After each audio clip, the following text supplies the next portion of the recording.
This is the Creepy Yet Diligent Hunter.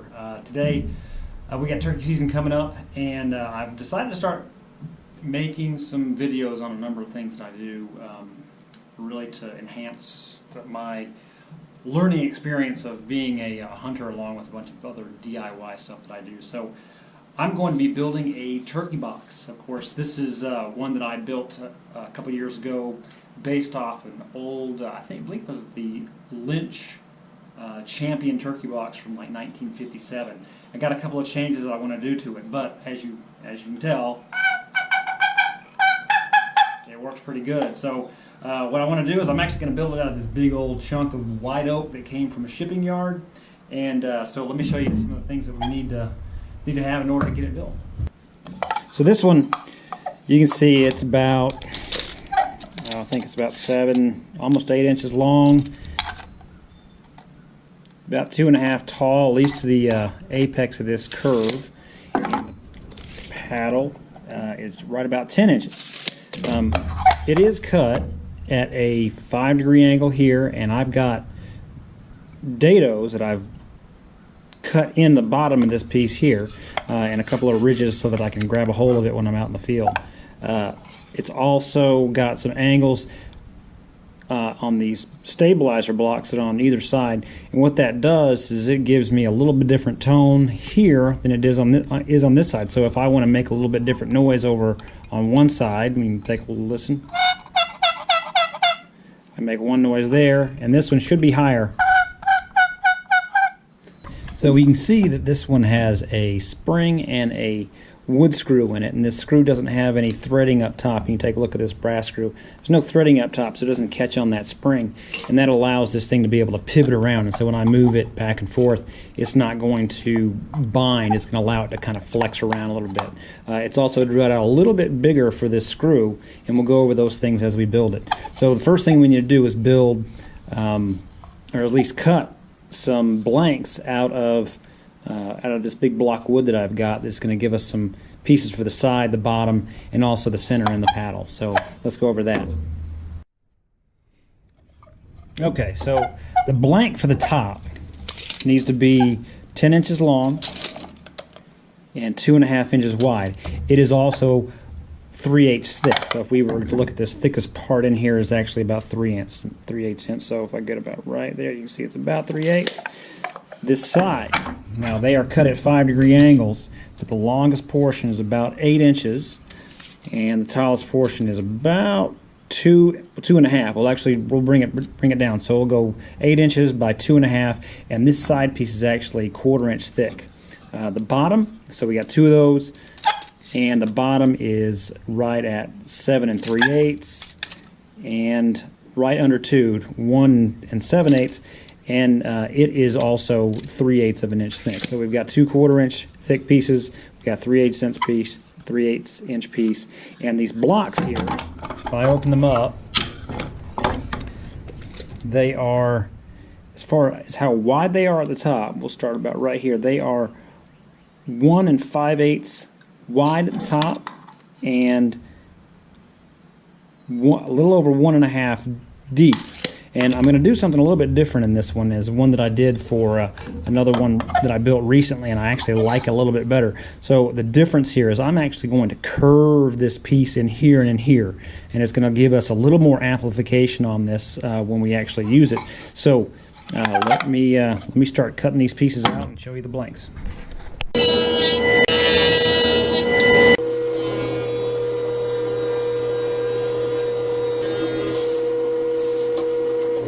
Okay, right now, since I've got a 0 clearance insert on the saw, it's easy for me to make straight cuts on this rather than to make these angled cuts. And so what I'm going to do first is go ahead and cut. We're going to go ahead and cut the bottom. So we're going to need, out of one of these 3-inch pieces, we're going to need to have one that is 7.5 and 2, right under 2, 1 7/8. So let me rip that piece.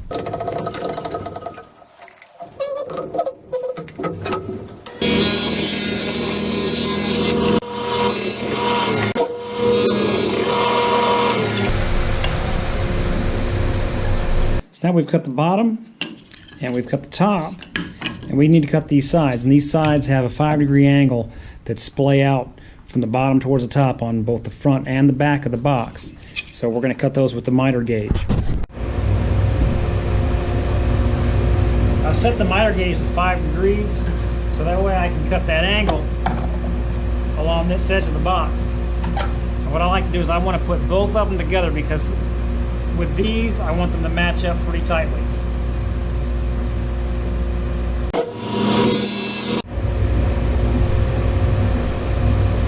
So I flipped them over and I've stacked them, and the miter gauge is still on 5 degrees. So I'm making sure they're pretty close, and it doesn't have to be exact because you're going to sand them down. If we get, like, take a look at the prototype here, we're actually going to sand this nice and smooth. So if it's not exact from this side to this side, when we actually put it on the sander, it's going to take out those imperfections. So this is about the right length. We'll go ahead and run this one.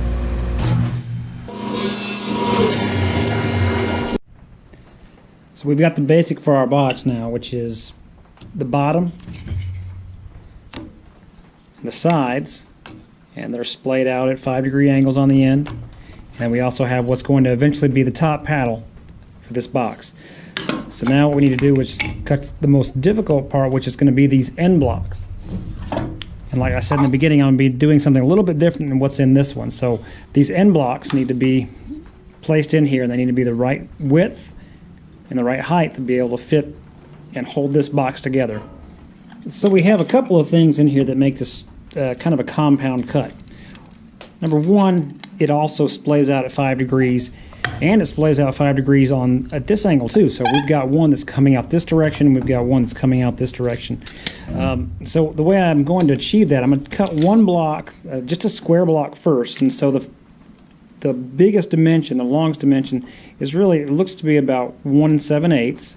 So we're going to cut a block out of this chunk over here. We're going to cut 1 7/8 inches tall, and we're going to go with, let's see here, with, that looks like 1 5/8. So we're going to do 1 5/8 by 1 7/8, and we're going to have just a square elongated chunk of oak that we'll start with. So let me rip those.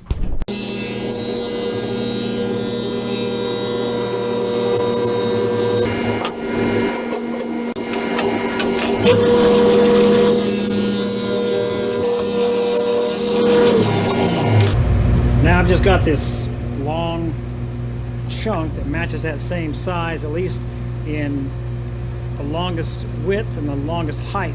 So now we need to cut that 5-degree angle out of the sides here. So there's a couple of safe ways to do it. I need to remove this 0 insert because it only allows me to go 0 degrees. And I'm going to go ahead and put in a different insert and change it over to 5 degrees, and I'm going to show you something I can do to make this a safe cut.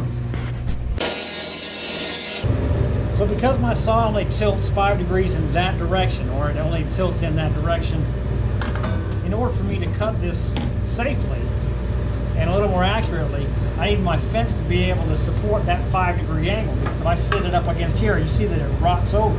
So in order to do that, I've already cut a 5-degree wedge out of this piece of plywood that I just have in the shop here, and now my block of wood fits right up against it. And I just clamp it here and back here, and when I go ahead and run this through, I'll set it just like I did the other one, and when I run it through, 5 degrees will be here and 5 degrees will be there.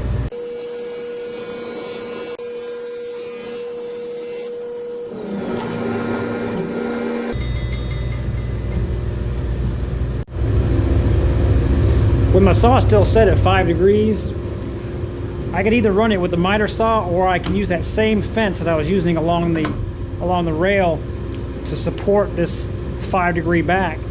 And by cutting it this way, it will eliminate it from chipping out when I cut it with the standard miter gauge. So it'll give it a little bit of backing. So what I'll do is I'll run one on this side and one on the other side, and that'll help us create the 2 angled sides here and here. Now what I'm going to do is, because I've got a different idea of how I want this to work. So I want this to be similar. So I want to have a wider opening on this side than I do on this side. But on this design, I'm going to create an arc that's going to amplify that sound out. So when I hit that higher side, it's going to be, well, it's going to be a lower pitch, but it's going to have some directional coves in here for sound. So I'm actually going to cut this a little bit shorter. So I got my 5-degree angle there, 5 here, 5 here. So I'm going to cut it short so I can cut that cove out of the same piece. So with this piece, the difference here is instead of these angles, what I want to do is I want to create, and really it's this direction, I want to create a sound amplifier. So this, what this original design did in the Lynch box that I copied, it just clipped out these corners to create a deeper tone on this side and a higher tone on this side. But what I want to do is I want to change a little bit, and I want to make a curve. And so I want to make this, I want to cut it out so that it creates both the stabilization that it does on either side, and also amplifies that sound. And what I need to make sure is I have room for the screw, so I can make this a little bit thinner on one end and bring it all the way over, and then make a little bit thicker on this end. So I'm going to cut these arches out. I'm just eyeballing it. I'm going to cut them out, and then I'm going to take them over to the oscillating spindle sander, and I'm going to smooth them out. So next we'll go ahead and cut those.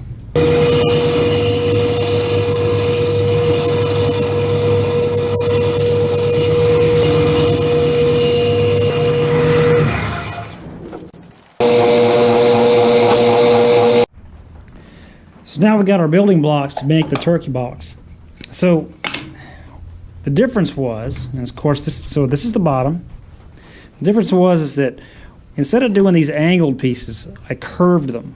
And so now you can see that they kind of sit in there on the sides, and then these would be our angled sides, and they will sit just like this. And so they'll sit in just like that. And then of course the paddle goes up on top. Now these get curved, and so we got to cut those out also. So we'll curve those, and we'll start to talk about how we're going to assemble this bottom and cut the shape out of this. All right, to cut those arcs out, I'm going to use the bandsaw, and then I'm also going to sand them both together so they have that same arc. So to kind of get my angle, I'm going to trace out from this prototype what I've got. And I don't have to be exact because each one of these are different. So I'm just doing a little trace of how it's going to fit. And I'm going to cut this one and the other one on the bandsaw, and then I'll sand them both smooth so they're the same cut.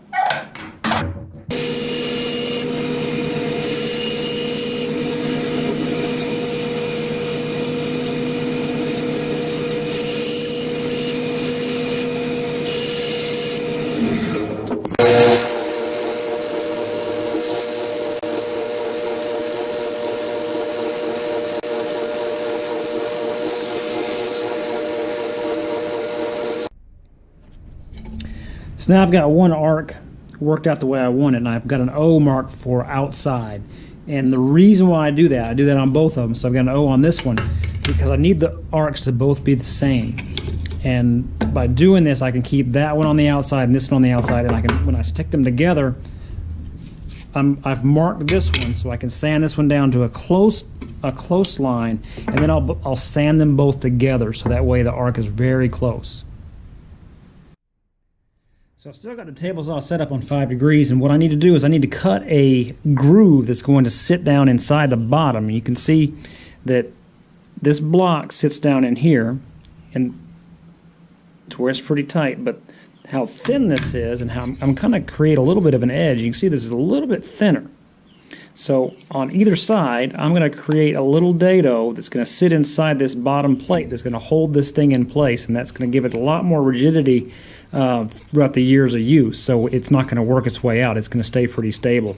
It's also going to tie the whole thing together, and there won't be any vibration that makes any extra noises while you're using it.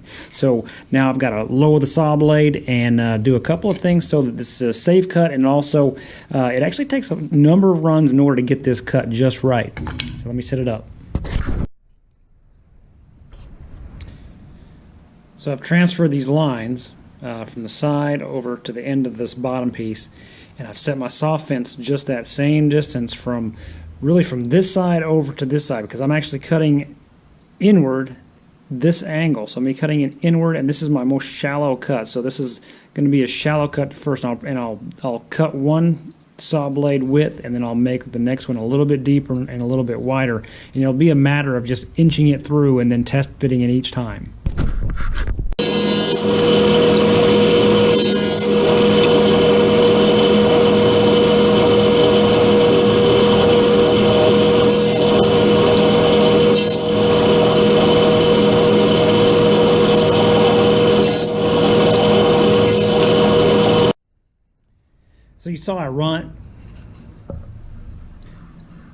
So you saw that I ran a bunch of different cuts on there, and the reason why I did that, I was inching it over just in small increments, and by doing so you can see that fit is absolutely perfect. And so it's the same angle, so this is 5 degrees, 5 degrees, and they're splaying out, and so they match this same 5-degree angle. So when I clear out the rest of that dado and this side is on there, it is going to fit right down inside there. And so now what I'll do is I'll work on this next piece, the next piece on the outside, so it'll fit inside there.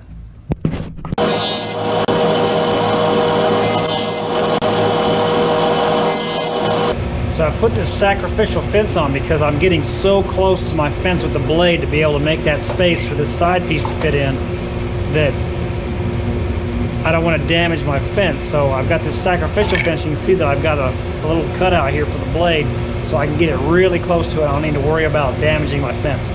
So that's one thing to think about when you're making yours. So that kind of gives you an idea of what we're looking at. This is a nice dry fit. You can see our little block that goes inside here, and each one of those little dados that goes inside there, and it'll be got a nice little shape for it.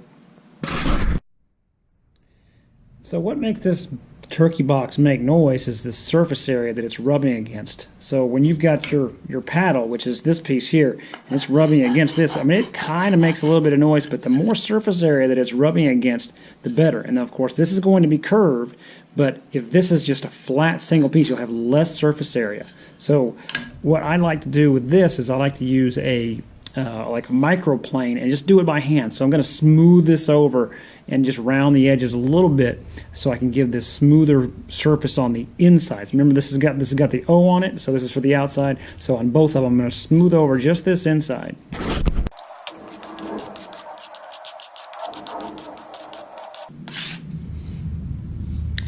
You can kind of see how it's making that shape there and make it smooth. And I'll hand sand it also after this, but this kind of gives me my main shape.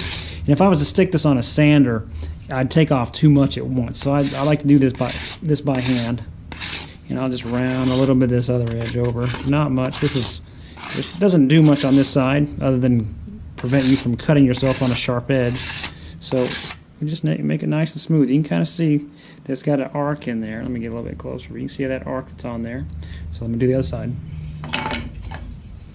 So this is the outer, this is the inner, so this is the side I'm doing. You also want to find the grain, so some of the grain, this one's really grabbing, so I might want to go this direction. So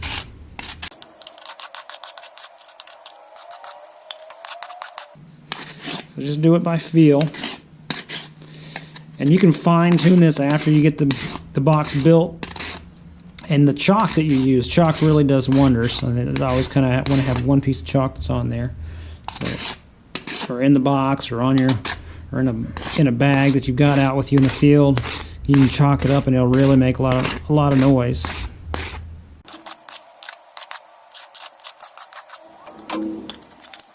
So you can see both of them, they've got a curve on the inside, and that's the way that paddle is going to scrape here and scrape here. Well, I've got these things still out, and I've still got a mark for the outside.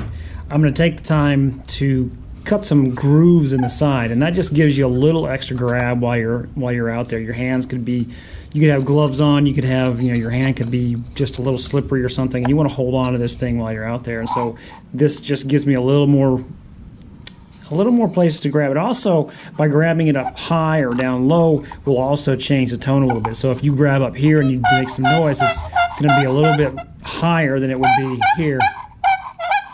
So it's just a slight variation in the call sound, but it just adds a little extra feature on it.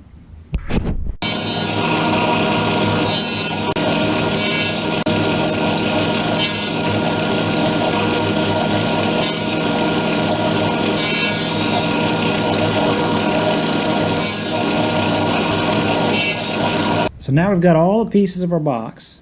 We've got these ends, we've got the sides, we've got the bottom. There's one thing that I want to do, and that's actually I want to take the sander and round out this bottom, so that way I don't have to worry about the curved section of this paddle hitting the top. So I'm going to go ahead and just put that on the sander.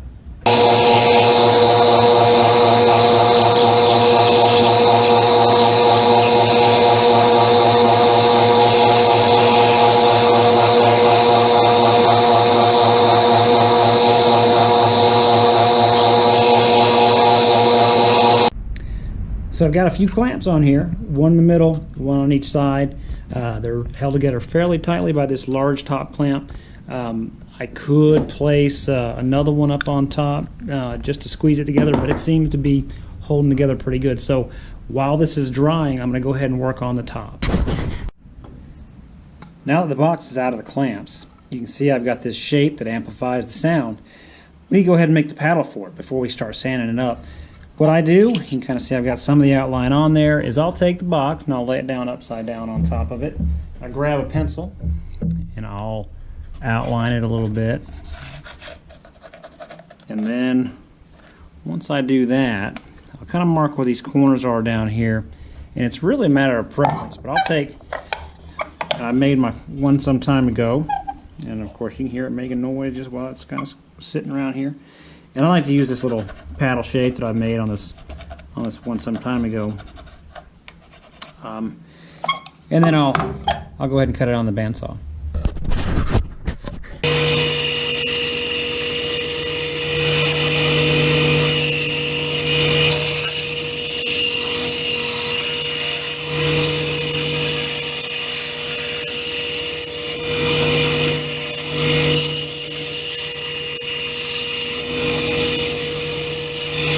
Go ahead and use the sander, and we'll smooth this one out.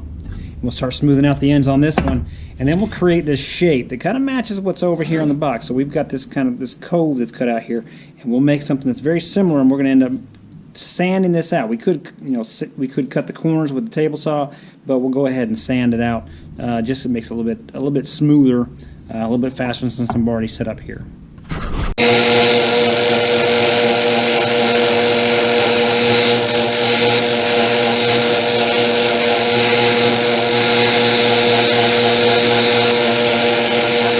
So what we'll do now is we'll go ahead and we'll start sanding out these ends, and we'll get them nice and smooth. So let me show you what we're doing.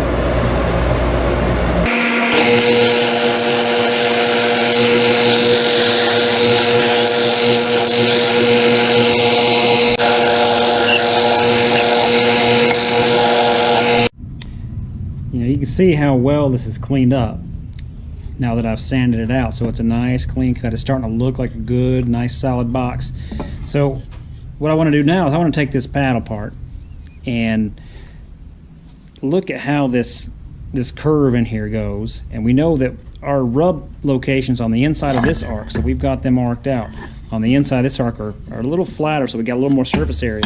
So what I'm going to do is I'm going to eyeball this also, and I want to take this arc and kind of make it look like the one that I've got here. So I'm going to go from about this far corner right here down to about here and all the way up to that far corner. So I'm going to sand this out on this sander. You could do it with a belt sander also. You could also take your table saw and clip off these, but I just like to work them on this sander. It'll save you a little bit of time, but let me start sanding it.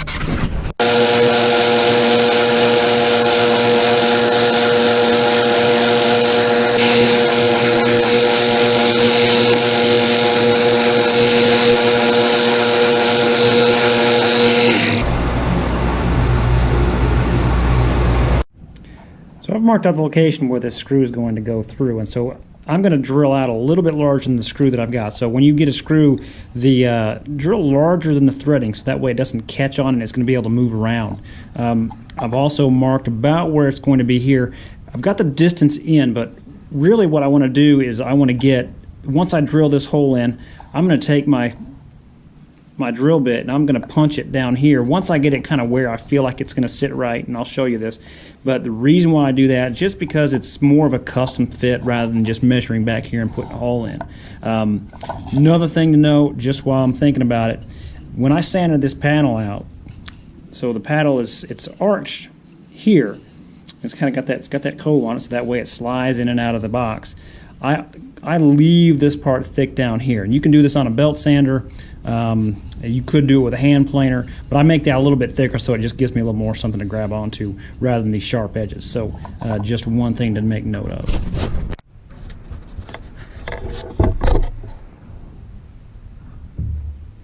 Okay, you can see that my bit is a little bit larger than my threading. So I've got it lined up. I've got a backer board behind it so I won't blow out the back end. So I'll go ahead and cut it on and drill through.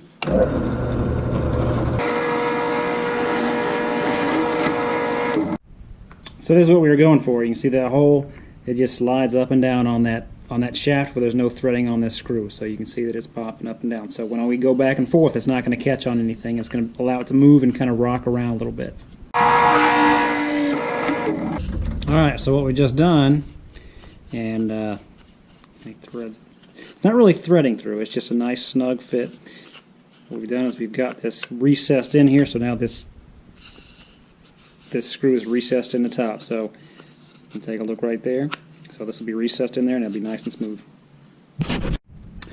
So what I'm doing is I'm setting the depth of this bit to be able to go almost all the way through, but not quite. So this way, when this screw goes down inside there, it's got plenty of room at the bottom to where it's not going to split out, and also gives me some adjustment to go up or down. And also, this drill bit is just a little bit, about the same size as the shaft, but it gives me some grab with the thread, so it's just a little bit smaller than the outside diameter of these threads. And so what I'm going to do, just to locate this a little bit better, is line it up kind of where I think it's going to sit, and then go ahead and slide a nail down in here and just tap it, and that way it gives me a little starting point of where this hole is going to need to go. That way it looks like it's in the center.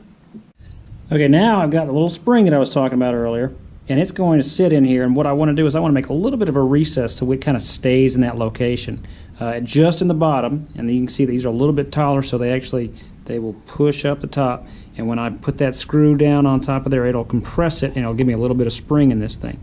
Okay, with the recess in there, I've put the screw through the spring, and the spring is sitting in that little recess, and I'll hand drive it because I don't want to use a mechanical drill to put this in, so that way I can kind of fine tune and not necessarily just drive it through and split this thing. So now it's sitting here. It's going to need a little bit of sanding on these surfaces, so this surface here, this surface here. So I'm going to sand a little bit just to kind of start tuning it out, and then I'm going to put some chalk on it and let's see how it sounds.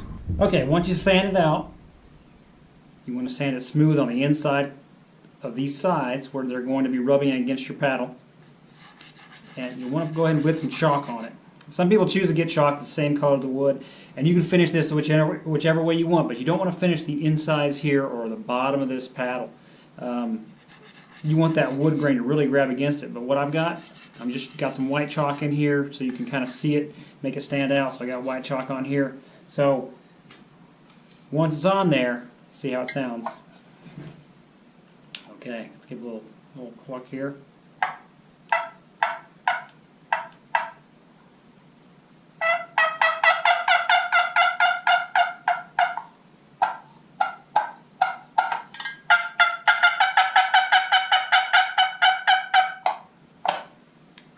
There you go. Now I got two. I'll get you the plans. Let me know what you think. If you can't build one, if you don't have all the tools, you don't have the table saw, you don't have all these things, you can do these with hand tools. They don't really have to be that precise. You're not really building a piano. You are building basically a box that has a surface on it that rubs against another surface, and you can achieve that. It doesn't have to necessarily be as pretty, but I really love the way that these joints turn out. I'm proud of them. They look like a turkey when you look at them, and they certainly make some noise. And when you make your own box and you make a turkey come in with your own box, it's that much sweeter. Joy.